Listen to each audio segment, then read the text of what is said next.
Hey guys, welcome back to my YouTube channel. Thank you so much for clicking on this video. If you're new to my channel, make sure you're hitting that subscribe button to wise up and rise up above these narcissists. And with that being said as well, if you enjoyed this episode, make sure you're giving me a thumbs up. What that does is it helps the YouTube algorithm to get this video out there to more people who need to hear this message. So if you clicked on this video, you want to know more about how can you gain back your power from that narcissist. The reason why I wanted to make this video is because I did get a request from somebody on my TikTok that asked me this question. If you're new to my channel, I used to be in an 18 years narcissistic abusive relationship. It took me almost a year and a half to heal and figure out how can I gain back my power from this narcissist. And with me educating people and me, being so motivated and all this other stuff, a lot of people want to know, how the hell did I do it? How did I get through it? And I still deal with certain situations with my narcissist because my narcissist is the father of my daughter. So I still have to gray rock and still kind of communicate here and there with this narcissist. So I'm going to share with you guys tips and tools on what I did to personally gain back my power from the narcissist. Number one is staying in the facts. I was constantly always staying in my facts, knowing who this person is. Who is the narcissist? The narcissist is very egotistical. Everything that they do is always planned out. They are all about manipulation, and everything they do is to feed their ego, whether it be a small type of attention they get from you. They just want to get you triggered. They want to get underneath your skin. They want to get you upset. They want to see you cry. They want to see you get frustrated. They want any sort of attention from you is good attention to them, right? Even if it's negative. So at the end of the day, what I did is I stood in my facts. I kept reminding myself, I know who you are. I know what you're trying to do. I know you just want a reaction. You know what? Not me. I'm not feeding into your ego. I'm not going to be your supply no more. I'm going to cut that supply off, and I'm going to stand in my facts, and I'm going to know who you are, and I'm not going to allow you to trigger me for me to react.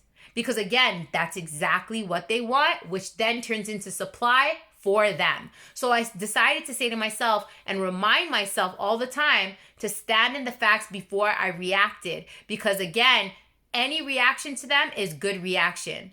Number two, what I did was I said to myself, at the end of the day, Tracy, this person wants power and control over you. Am I willing to put aside my value, my worth, to jump in and argue with somebody who is not even worth my time, not even worth my energy, not even worth me stressing over? So you ask yourself the right questions. And then if you see to yourself, nah, this person is not worth all my time and all my energy, it's not even worth it, you start saying to yourself, they ain't gonna take my power away from me by getting a reaction. Because that's exactly what they want, and I'm not going to give it to them. So you start talking to yourself, and you start telling yourself to, not give in to losing your values and, losing your sanity for this person. Because you start realizing they ain't worth it, right? Number three, I started to journal the situation, right? Journal the situation to break it down to understand what's happening, right? Because sometimes, again, we react based off of our emotions and not based off of what is really, really going on. That goes back to number one with you just standing in the facts, but there's something different about when you write it down and it's right smack in front of your face and you're able to see on paper what is really going on. So again, just really break down of what this person is trying to do when they're trying to get a reaction out of you. Because with the only way that the narcissist can feel like they have power over you and have power over you is through your actions and through your emotions. So understanding that goes into number four, what I was going to say to you, is understanding how do they have power over you?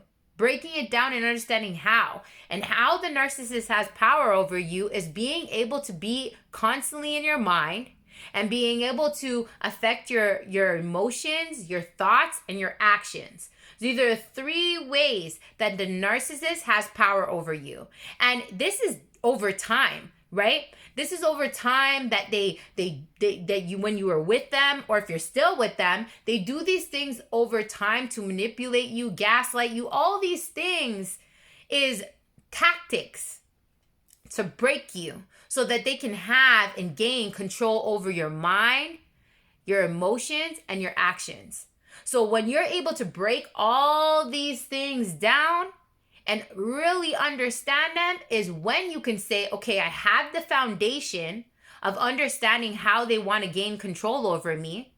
Now, how do I overcome that? How do I overstand that? And that is by the other things I was telling you, by standing in the facts, knowing what is supplied to them, right? Knowing what is their tactics, knowing how are they going about it, right? And if you are in the position to block that person, that is how you gain back your power, by having zero contact with them as much as possible. Because when you have zero contact with that narcissist, how can they really get supply from you? They can't, right? So that's another way of gaining, 5 or 6? Another tip on how you can gain back your power. 0 to less contact with them as much as possible. That means not watching their social media. That means not feeding into, if somebody comes and tells you something, what they say, and they're trying to get a reaction out of you. That means not replying to any text messages, meaning they don't exist anymore. They don't exist. Number 6 or 7, I don't even know what number I'm on, is being able to take control of those thoughts of you constantly thinking about that person. Even if you're not with them anymore, right? Even if they're not even messaging you, but you're constantly thinking about the new supply. You're thinking about if they miss you or why did they do. If you're constantly thinking about that person, that means they still have control over you. Somebody doesn't have to be in your life to still have freaking control over you. So how can you take control of those thoughts, right? Is flipping the script and taking the attention off of them and putting the attention on you. Because when you're not with that person anymore, and it doesn't even matter if you're still with that person, they ain't as important as you are. Your sanity, your happiness, your healthiness of your body. Because shit, when you're constantly thinking about that toxic person and all the shit that they did to you and the hurt and the pain and all that they're causing you, if you're in the relationship or not in the relationship, that is breaking down your brain. It's breaking down your mental health. It's breaking down your health in general, because your body is depressed, your body is shaky, your body has anxiety.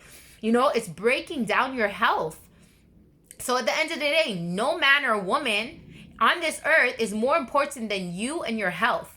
So it's how you take the power back from them is taking off all the focus off of them and putting it on you, because you're the one that truly matters. They ain't showing up for you. You need to show up for you. So that's how you take back your power, you guys. By these tips that I'm sharing with you is how little by little, if you be consistent and you implement these things, that's when you will start feeling confident.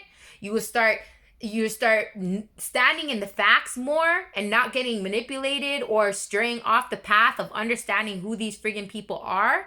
And then you start to feel like you're gaining back some power into your life, because you're no longer letting this toxic person take control of your mind or your emotions, because you start focusing on you.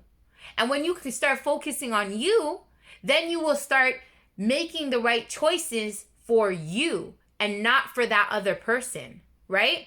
And when I started to implement these stuff, you guys, I can't explain how powerful I became, right? And and understanding that this is a process, that healing after narcissistic abuse is a process. It is a journey. It's a process to getting to know self again. It's a process of getting to know how to love yourself again, how to respect yourself, how to treat yourself good. All what these narcissists come inside of our life to do is to come to teach us on how we can better love ourselves, better show up for ourselves and treat ourselves better and take back our power in life itself, right? So then another person who walks inside of your life is not going to come inside of your life again and be able to have control over your mind and your emotions.